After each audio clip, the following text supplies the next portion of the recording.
Ok, bueno, 19 de mayo 2023, sigo con la segunda sesión de este tema del interrogatorio directo. Sin más, entonces voy al grano. Los que están cayendo en esta nota, pues ya saben muy bien que pueden solicitarme este curso, el seminario Capacitación de Acusación Preparatoria y Juicio Oral con los QR, que casualmente estoy analizando aquí el tema del interrogatorio del 9 de noviembre del 2017 en el caso de el prestamista Eduardo Córdoba, más conocido como Mina.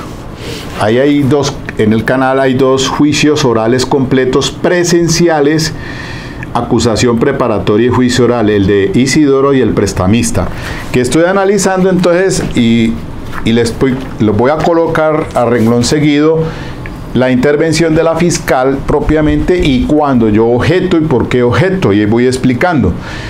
Entonces, para concretar, preguntas directas son diga cómo, cuándo y dónde.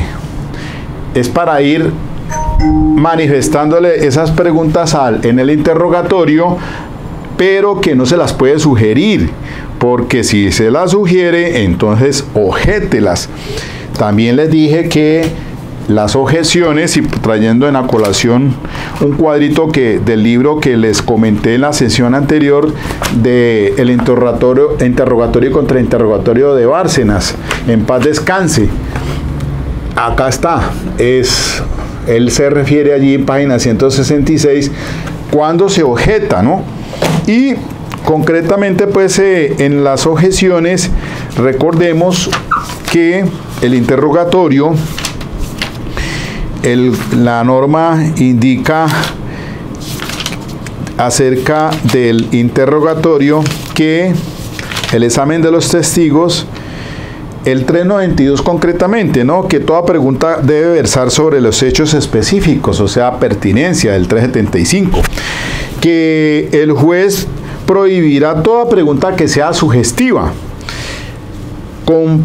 capciosa o confusa, que el juez prohibirá toda pregunta que tienda a ofender al testigo y que el juez puede autorizar entonces al testigo consultar documentos necesarios que ayudan a su memoria. Por eso entonces las entrevistas y los informes sirven para una de esas finalidades, refrescar memoria o impugnar credibilidad.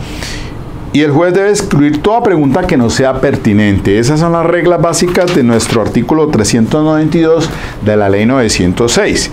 Cuando entre al tema del contrainterrogatorio, de lo que yo hice aquí con este caso, en esa testigo que llevó a la fiscal del prestamista, la esposa de JJ, o el señor Juan, el que lo mataron, ese sicario, en su residencia, pues vamos a ver las reglas sobre el contrainterrogatorio. Así, sin más, entonces, escuchemos, por favor, el desarrollo del interrogatorio. Voy a caer en la nota, o sea, en la pregunta. Ustedes solamente pueden ir el QR que les hemos mencionado del caso del prestamista, en la fecha de ese testigo que entró, de la señora Jenny, y ustedes escuchen entonces más específicamente. Usted le escucha, él sale de la habitación y abre la puerta. Objeción, señoría. ¿Cuál es la objeción? No le sugiera la pregunta. Reformule la pregunta, señora fiscal. Le sugirió. Si está en el directo todavía. No es posible la sugestión. Señora Jenny, cuando ¿qué manifiestas cuando escucha? ¿Cuál es la actitud del señor Juan Castellón cuando escucha la moto? Objeción, pregunta repetida. Conteste, señora testigo. Si ven, ustedes entiendan que el juez ya es una persona que se la sabe claramente cuál es el motivo de las objeciones. Cuando uno objeta, le dice, ¿cuál es el motivo? Le pregunta al juez. En este caso no me preguntó el motivo, yo le dije que era repetida.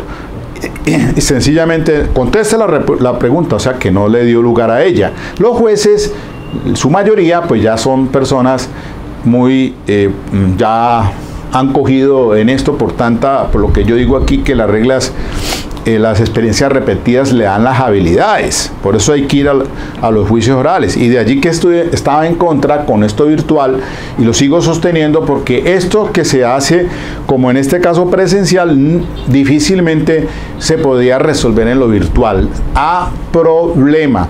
Y no, ¿para qué voy a decir más allá si usted ya sabe muy bien que se cayó el internet, que le apagaron el micrófono? En cambio, que usted lo tiene el face to face, el cara a cara, bajo ese principio de inmediación al que se lleva al juez para que él observe y escuche, mire allí. Eso es inmediación, presencial, no virtual. Y de allí entonces, muy seguramente todo el desarrollo reciente de la Corte Constitucional dando el aval de que se vuelva presencial los juicios orales penales. Conteste. Él estaba conmigo en el cuarto. Él llega y se asoma, una conducta totalmente normal. Se asoma por la ventana y me dice, llegó Mina.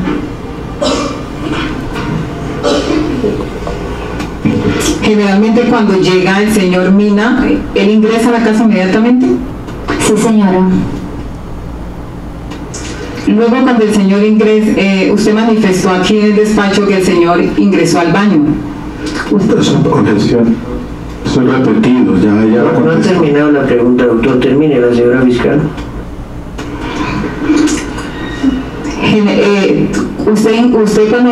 Usted manifiesta que el señor ingresa al baño.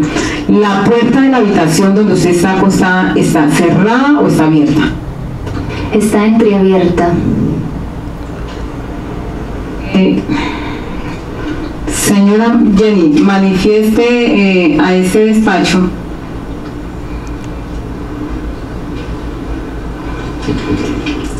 cuando usted ve que pasa el tiempo. Haga una descripción, por favor, de la habitación donde usted estaba en el momento en que usted escucha que el señor abre la puerta, el señor Juan Castrillón. La habitación queda enseguida de la puerta. Sí, o sea, hay que pasar ¿cómo se llama esto? Bueno, eso tiene una entrada, sí, y esa entrada colina con la habitación donde yo estaba, o sea, se escucha todo totalmente. Cuando abren la puerta, cuando cierran la puerta, cuando entra alguien, porque por ahí es una vía obligatoria. Yo siempre veía cuándo pasaban, cuándo entraban, quién salía, porque es obligatorio pasar por ahí.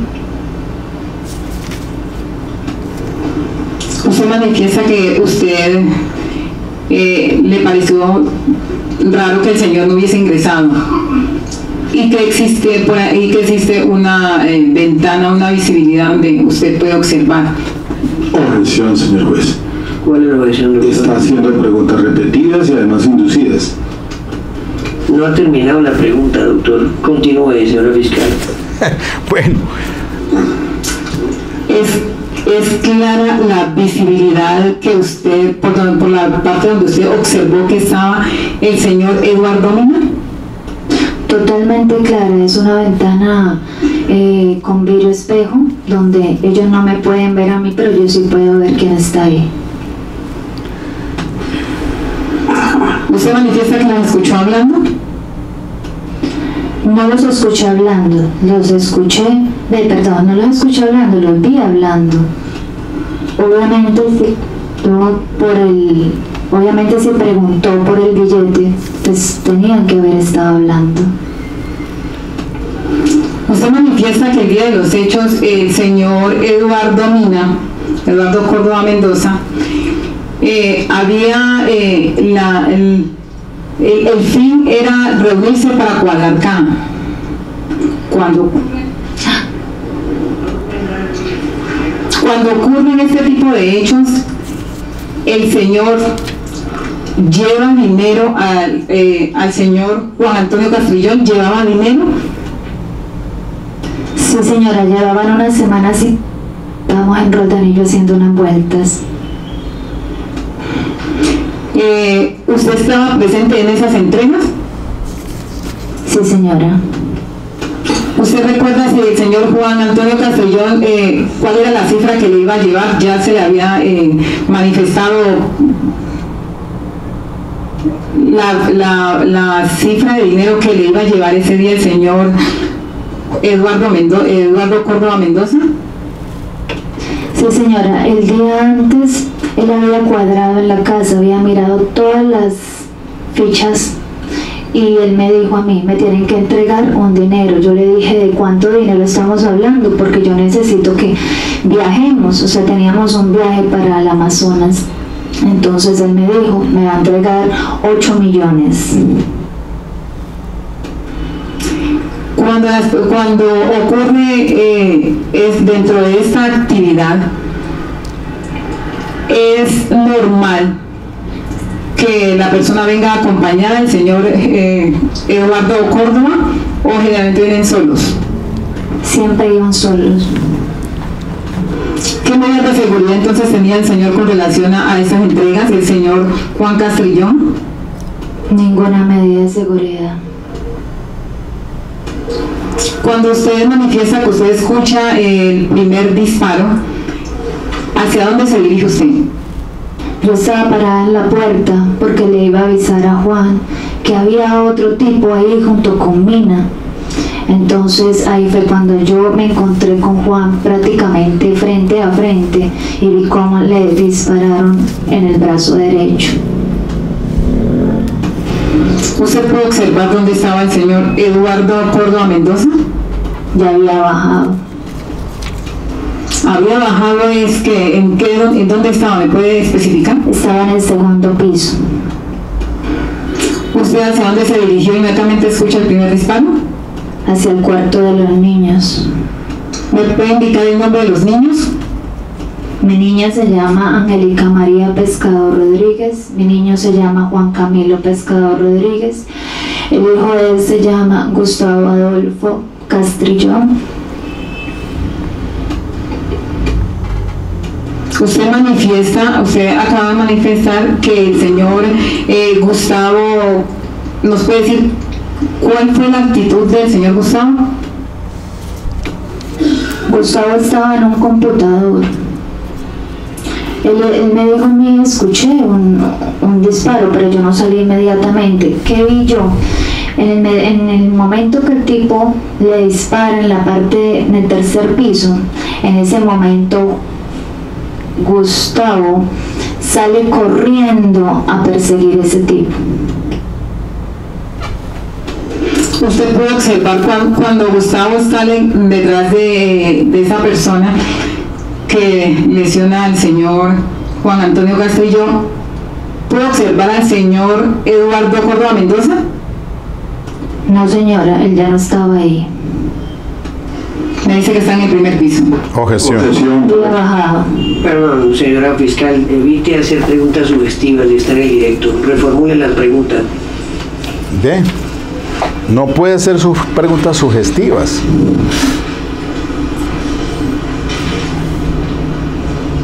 Y eso hay que estar atento. Luego que ocurrieron estos hechos, señora Jenny, ¿qué pasó de ahí en adelante? Cuando sale el señor Gustavo corriendo, ¿usted hacia dónde se dirige? Yo salgo del cuarto de los niños e inmediatamente subo al tercer piso a ver qué le había pasado a Juan.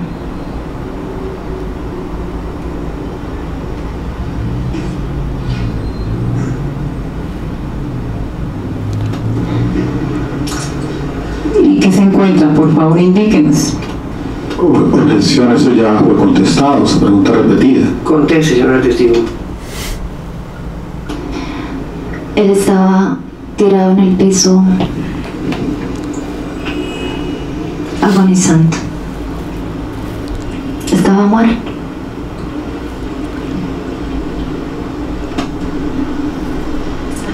No encontré nada más. Lo único que hice fue tratar de cogerlo, a ver qué podía hacer, pero no había nada que hacer.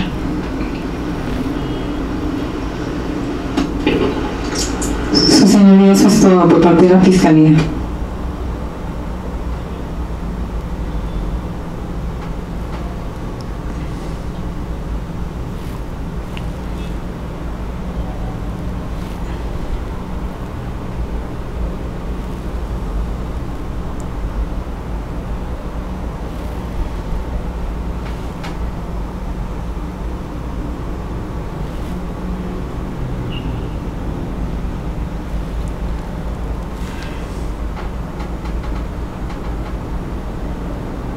Bueno, ahí termina el interrogatorio la fiscal. Vamos a adelantarlo un poquito, a ver. A ver quién interroga. ¿Usted sabe a estas alturas cuál es el motivo de la muerte de su esposo? Bueno, listo. Ahí empiezo el contrainterrogatorio, pero lo voy a dejar en stand-by. A ver, para que entendamos entonces un poco la situación que se propone la defensa con un testigo de esta índole. Es un testigo de cargo, un testigo importante en el desarrollo de los hechos, porque fue testigo de visu. Ella vio cuando el señor Mina pues estaba conversando con esta otra persona, con ese sujeto al que lo identifica de camisa roja, y todo por un billete que le cambiara de 50,000 pesos. Pero realmente ese testimonio no hace daño porque no lo compromete como coautor, que fue el cargo por el cual pues la fiscalía hizo la acusación. Recordemos que hay que demostrarse un común acuerdo, una división de trabajo y la colaboración eficaz en esa coejecución, porque si no hay una colaboración eficaz se degradaría esa la participación como cómplice, si es que aparecen pues algunos hechos en los que diríamos que lo hace a esa persona responsable.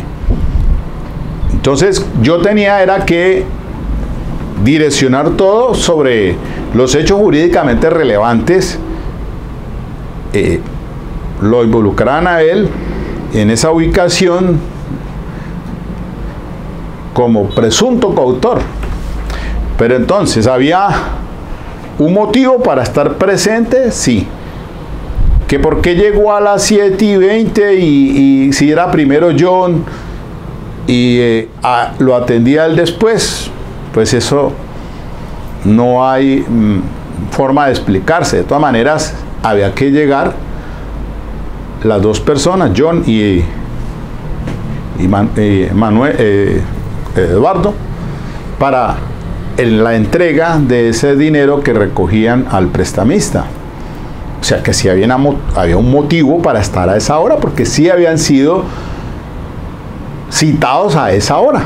Y ella lo declara muy bien cuando dice pues que había llegado de un paseo y que llevaban varios días y que por eso esa cantidad de dinero de 8 millones de pesos para entregar.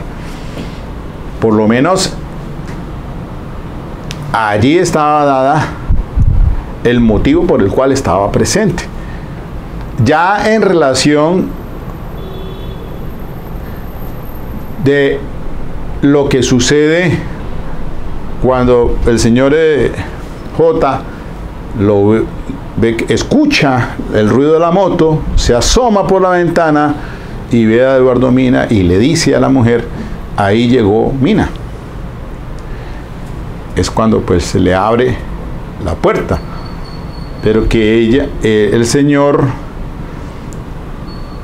va hacia el baño y ella oye las voces, pero se asoma y los ve a los dos, y como se le hace raro que el que estaba con Mina estaba pidiendo cambio de un billete de 50, ella trata de avisarle a él que Mina estaba con otro, pero ya era tarde porque el tipo sube, le dispara en el brazo, el señor no echa para la habitación sino para el tercer nivel, sigue el sicario, lo ultima y después sale huyendo de la escena del delito. Córdoba estaba abajo. No, el contrainterrogatorio, ahí va lo puntual del tema pues de hacer preguntas cerradas, pero también tuve la necesidad de hacer preguntas abiertas porque sabía que obtenía respuestas favorables a mi teoría del caso. ¿Cuáles? Por ejemplo, van a ver ustedes después, porque ella no vio que Mina llegara junto con ese tipo, con el sicario. Ella no vio, no pudo haberse dado cuenta de esa situación que llegaron juntos. Entonces, que hubieran llegado juntos, la cosa más complicada, pero no. Ahora ustedes van a ver el contrainterrogatorio. Entonces, era muy importante porque el señor J, cuando ve por la ventana, llegó Mina en la moto, sale, le recibe el casco. Entonces, si el señor hubiera visto a Mina llegando con otro, muy seguramente no le abre la puerta. Más sospechoso. De manera que eso había que hacer ese tipo de interrogatorio y la fiscal hizo lo propio, pero el error de los fiscales, mire, siempre es pues tratando de hacer preguntas sugeridas o poniéndole respuestas en la boca al testigo, que no es la técnica. Entonces hay que estar atentos a eso, no permitir que el testigo que se ofrece, en este caso de la fiscalía, hagan preguntas de esa índole, o sea, sugerirle la respuesta, no diga cómo, cuándo y dónde, y así mismo entonces va respondiendo, porque el testigo tiene que ir dando a conocer en el estrado judicial al juez, bajo el principio de inmediación, las circunstancias de tiempo, modo y lugar. Entonces hay que estar atento a preguntas compuestas, 3 en 1. Eso, uno debe hacer preguntas, si es quien ofrece el testigo, decirle: yo le voy a hacer unas preguntas sencillas, responda de una manera clara y diríjase al juez, al señor juez. No me responda a mí, allá está el señor juez, que lo está escuchando a usted, todo lo que diga visualmente al juez. Entonces, preguntas repetitivas, ya contestó y vuelven y le preguntan lo mismo. Preguntas de opinión. Entonces, a veces también un error. ¿Y usted qué opina respecto de tal cosa? No, eso no debe ser permitido. Por eso entonces yo les he dicho, como complemento, les mencioné estas obras, que vuelvo si se las enseño, para que ustedes puedan conseguirla, porque son importantes dentro de su biblioteca tenerlas. Técnicas de interrogatorio y contrainterrogatorio. Y este también, este es muy bueno, este libro, Cómo se ganan los juicios. Entonces allí hay unos ítems importantes para que usted los tenga presentes a la hora entonces de hacer esa clase de interrogatorio.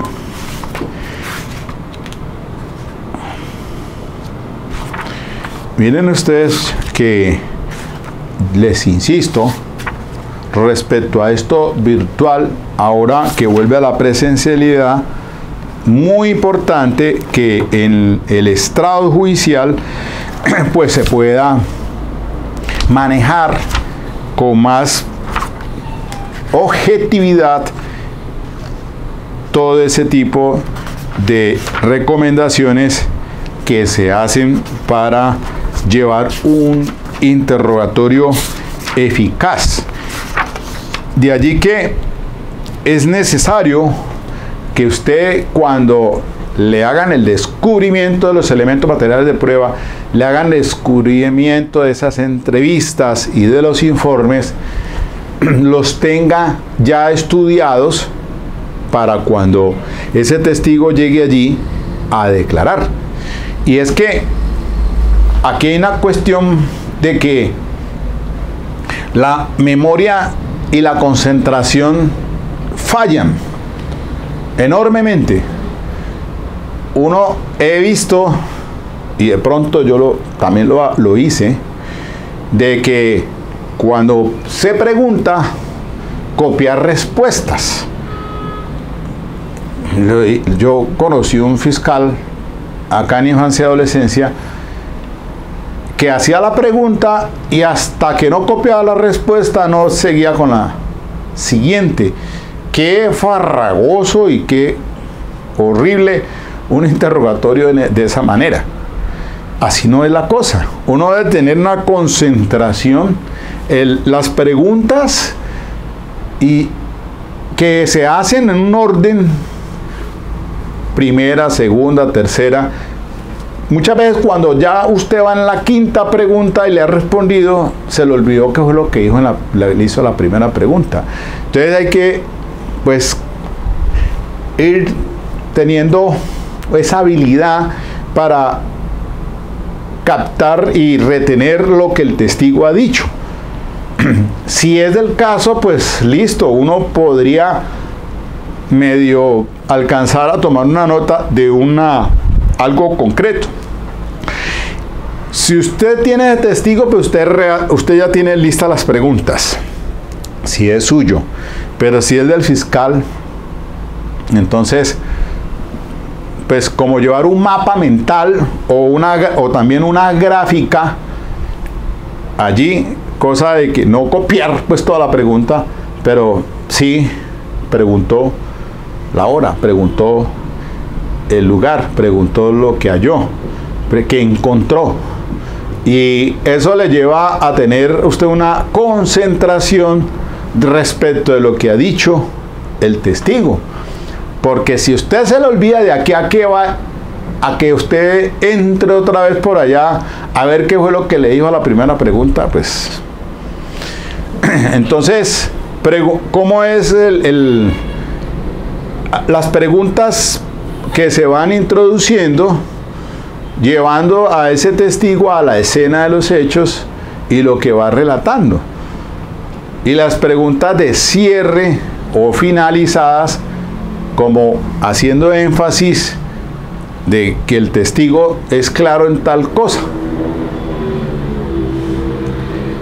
Y entonces, si el testigo que lleva el fiscal es un testigo de esos que tienen una capacidad de comprender, el léxico de hablar, de informar la situación, como de esta señora que ella va diciendo claramente así, así, así, con un tono, que va pasando, pa.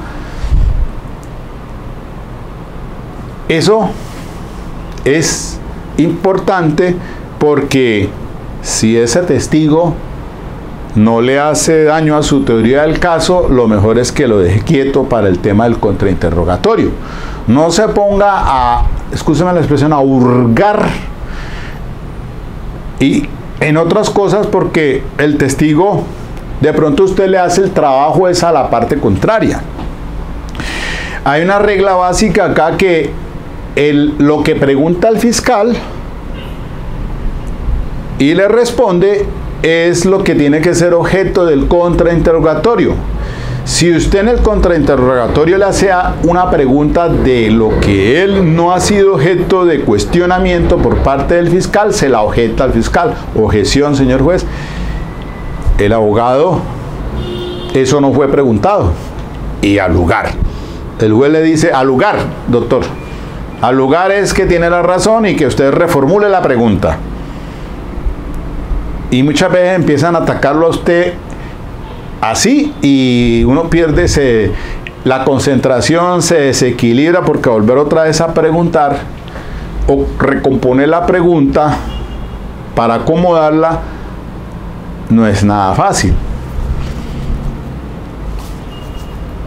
Entonces, si el testigo no te perjudica, déjelo calladito, siga con el otro, avance al otro, no le haga preguntas en contrainterrogatorio, y menos si como les dije, si en el contrainterrogatorio no está prohibido que haga preguntas abiertas, diga cómo, cuándo y dónde. No es la recomendado, no es lo que se debe hacer, porque las preguntas de refutación son el contrainterrogatorio, o el cross-examination es para refutar, no para que le aclaren, porque entonces si usted hace preguntas, diga cómo, cuándo y dónde, entonces le va a complementar el testimonio algo que le quedó por fuera del tintero al fiscal dentro de esa pregunta que le hizo, y se la va a complementar allí. Lo friegan a uno, acaba de complicar las cosas. De allí que mire, es importante esto, demasiado importante. Y como siempre pensamos, no, es que todo se arregla en preacuerdos, terminación anticipada, que poco se va a juicio oral, y por eso los abogados, una gran mayoría, ni idea tienen de entrar a un juicio oral y hacer ese tema del contrainterrogatorio. Entonces, eso me parece ahora muy importante volverlo otra vez a estudiar, a complementar, para que ustedes pues tengan esas bases, vayan a esa literatura, complementen sus estudios con libros complementarios. Hasta aquí nomás, se me acabó el tiempo. Para la próxima sesión, contrainterrogatorio. Chao, buen fin de semana.